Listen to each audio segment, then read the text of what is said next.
back to the final 2 days of the Japan Saga. To the 3 people out there who watch these videos on repeat, and by the way, thanks, I'm really excited to finally go back to the normal editing life and go to bed at 2 AM like God intended instead of 6 AM. Anyway, let's jump right into these last 2 days. So these 2 days cover December 31st and January 1st, and even though I was still enjoying my trip, honestly, what I wanted most was just to rest. The outgoing version of me was completely out of juice, and my credit score and checking account started sending threatening letters telling me not to spend any more money because apparently I was already over budget, even though I actually never made one. Also, since these were the last day of the old year and the first day of the new one, some places were closed because of the holidays. But despite all of that, I decided to push on. After all, who knows when I'll be back? Well, actually, I do know when I'll be back. Alright. So, on day 15 on my trip, I finally went to Akihabara, the famous electric town, or Akiba for short. Man, you love it over here. It's like Disneyland for college students. You wouldn't believe this shit. You know, one of the places every foreign whip wants to check off their bucket list. And yeah, I know there are a tons of Akihabara videos out there from YouTubers way more skilled than me, so I'll just stick to my thing and keep dropping historical facts, plus a few handy tips. They're gonna be especially useful if you're traveling on a budget but still wanna grab some cool stuff. Honestly, stepping into Akiba really hit me with a wave of nostalgia for like 1,000th time in this series. It reminded me of this set of streets back in Mexico City filled with electronics and anime merch. Except Akiba is just way bigger. Now, before Akiba became the heart of anime culture known worldwide, let's dive into a bit of history while you see me strolling through its vibrant streets. Then afterward, I'll show you some of the best spots to grab figurines. Akiba's actually been a trading hub and home for craftsmen since way back in the Edo period. The area experienced tons of fires, so the locals eventually built a shrine dedicated to the god who controlled fires, named Akiba Shrine. And just in case you were wondering, yes, of course I visited the shrine. Just not today. Anyways, fast forward many years later, around the 1930s and approaching World War II, Akiba turned into a kind of a black market for household electronics. TVs, stereos, washing machines, you name it. Which is how it earned the famous nickname Electric Town. Fast forward to the 1980s, household appliances started losing their appeal, so the shops shifted their attention to computers, drawing in computer nerds as their new target audience. Eventually, some of those computer nerds must have also been otakus, which, if you're new around here, is the old school name for weebs. And from there, well, we ended up with the Akiba we know today. Here in Akiba you can find just about anything from the last 50 or maybe 60 years. Some shops sell electronic parts, old Nintendo cartridges, vintage game consoles, and of course, all things anime, whether it's manga, books, videos, or games. Now, if you're planning to visit Akiba, there are a few things you need to know. Number 1. Akiba is kinda like the stock market of anime merchandise. What do I mean by that? Excellent question, other me.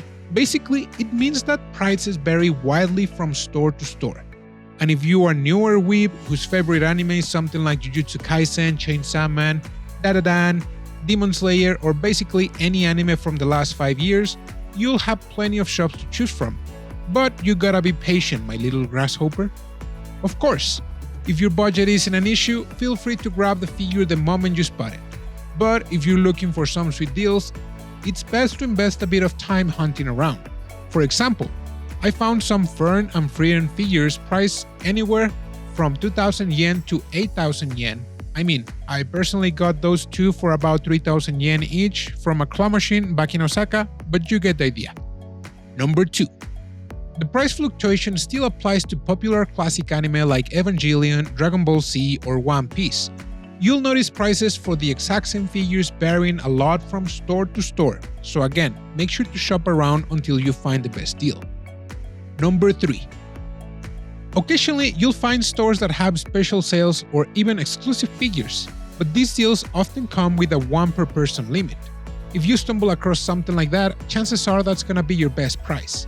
That's exactly how I managed to grab the 5-year anniversary pop-up parade figure of 2B from the Nier Automata series. You'll definitely spotted her somewhere in the Jobless Wiz background. Number 4. If your tastes are more refined, don't worry, your chances of finding the perfect figure are definitely above zero. But you might have to hit a big store like Ani. Ani is insane, by the way.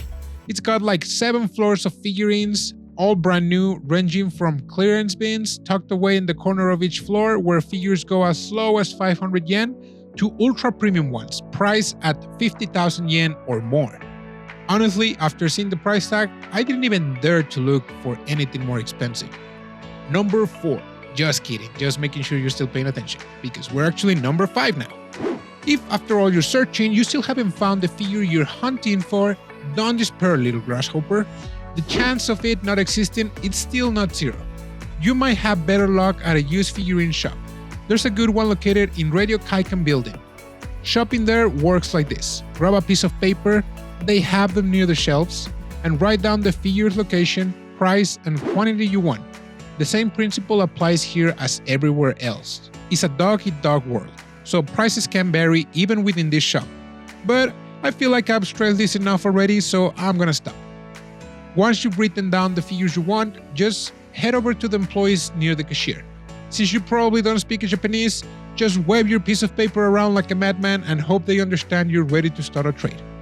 The employee will then walk with you to retrieve your figures and give you a number which you'll hand to the cashier when you're ready to pay.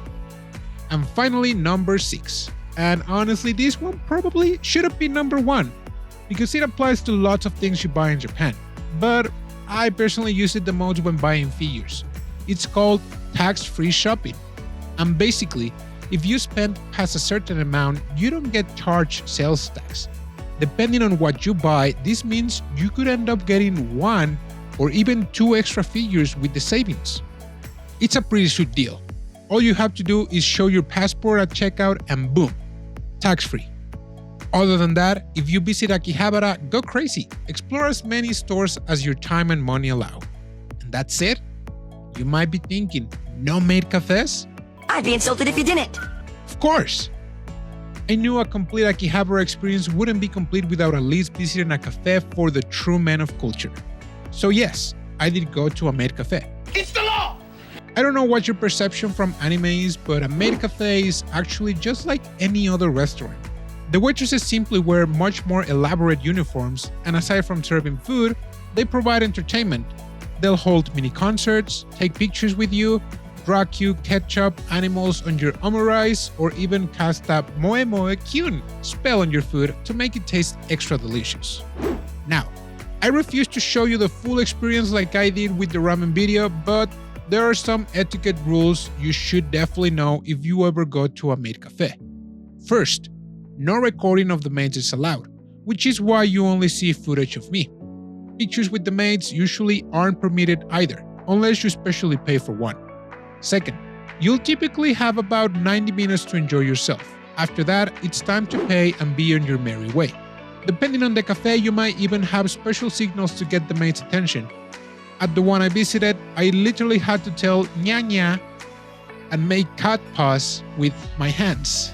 Trust me, it felt extremely cringe. But hey, at least all the other patrons were doing it too. Oh, and here's a general etiquette tip for restaurants in Japan. When you're ready to pay, make an X with your index fingers. This symbol is recognized everywhere in Japan, meaning I want to pay. So please, don't do that imaginary pen signature thing like we do in the States. And that wraps up my Akihabara adventure. As for day 16, January 1st, I went on a bunch of first shrine visits, also known as Hatsumode. This is one of the major Japanese traditions, and every self-respected anime that is set in Japan will at least show one New Year's episode. Hatsumode is meant to give you a fresh start for the year. Basically, you visit a Buddhist temple or a Shinto shrine to pray or make wishes for the upcoming year. Japan has a bunch of other New Year's traditions too, like writing your wishes on Emma, those wooden places show you back on day 8, or getting an omikuji, also shown in day 8, which is like the fortune slip predicting your luck. If you happen to pull a bad luck, you tie the paper onto a tree or a designated spot, hoping the gods won't let that bad luck happen.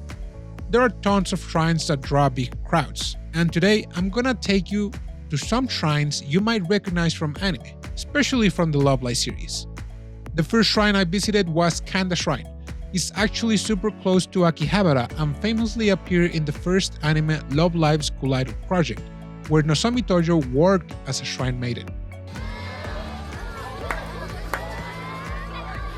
If you've watched the anime, you'll definitely recognize the stairs leading up to the shrine because the members of Muse used to run up and down them as part of their training. Fun fact, in 2015, the shrine administrators even made Nozomi an official mascot. Kanda Shrine was built back in 1660, and the gods enshrined there are Daikokuten and Ebisu, both of whom are part of the 7 gods of fortune known as the Shichifukuji. The shrine is super popular among businessmen and entrepreneurs. When I visited, there was a huge amount of visitors, and tons of food stalls were set all around. Definitely a lively atmosphere. Next on our list is Akiba Shrine, another familiar spot from Love Live Superstar. If you're more into classic anime, this shrine also showed up a few times in Steins Gate at the shrine where Luca Orochimaru lives. But, you know, copyright reasons limit how many anime clips I can actually show here. Anyway, back to our topic.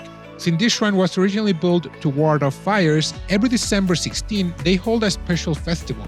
After receiving blessings inside the shrine worship hall, participants bravely walk barefoot over glowing charcoal one by one. When I visited, it wasn't very crowded, so the shrine gave off this really peaceful and calming vibe. My first shrine visit was to Onden Shrine. This shrine is the home of Hatsumode from Love Live Superstar, so it shows up a lot in the anime.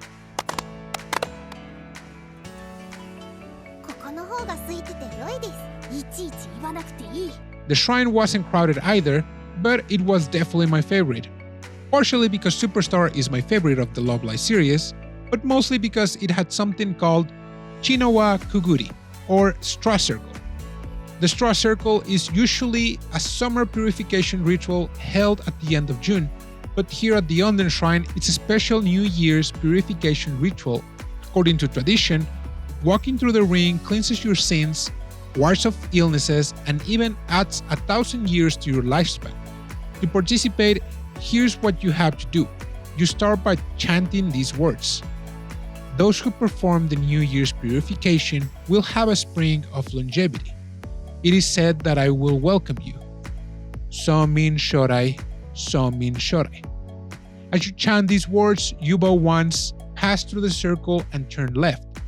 Then you bow again, go through the circle and turn right. Bow once more, pass through the circle again and turn left. And finally, bow one last time, pass through the circle again, and you're ready to offer your prayers to the gods, which, if you've been watching these videos, you should already know how to do it. Oh, and by the way, Somin Shorai refers to a story from Japanese folklore about a poor man who offered food and shelter to a disguised god. As a reward, the god protected Somin Shorai's family from a plague that wiped out everyone else who turned the god away. And my fourth and final first shrine visit was to Meiji Shrine, built in 1920 to commemorate the virtues of Emperor Meiji. This shrine is located inside a beautiful man-made forest that was created from the donation of around 100,000 trees brought in from all over Japan. Sadly, during World War II, most of the shrine was burned down, but luckily the forest survived. The shrine itself was rebuilt later in 1958. Now, personally, Meiji Shrine didn't feel quite as special to me as Akiba or Onden Shrine did, mostly because I was super tired by then and just didn't want to deal with crowds. There were even some jerks, pretty sure they were foreigners, who would toss their coins way before it was their turn, but I'm sure the atmosphere is totally different on a quieter day. And that wraps up my day, and actually the entire series. Thanks so much for following my half-month adventures in Japan, which somehow took me 4 whole months to share. Honestly, this solo trip was an amazing experience, and I'm just incredibly grateful I had enough money to pull it off, even though it means I'll probably just be eating rice and drinking Morning Dew until July to financially recover from this. But next week, the audiobook of Ottoman Empire: The Guillotine Princess return, and the week after, Jobless Weeps. like the video, and subscribe to my channel. And remember to keep watching anime. I'm the Big Brown Mexican. Jane!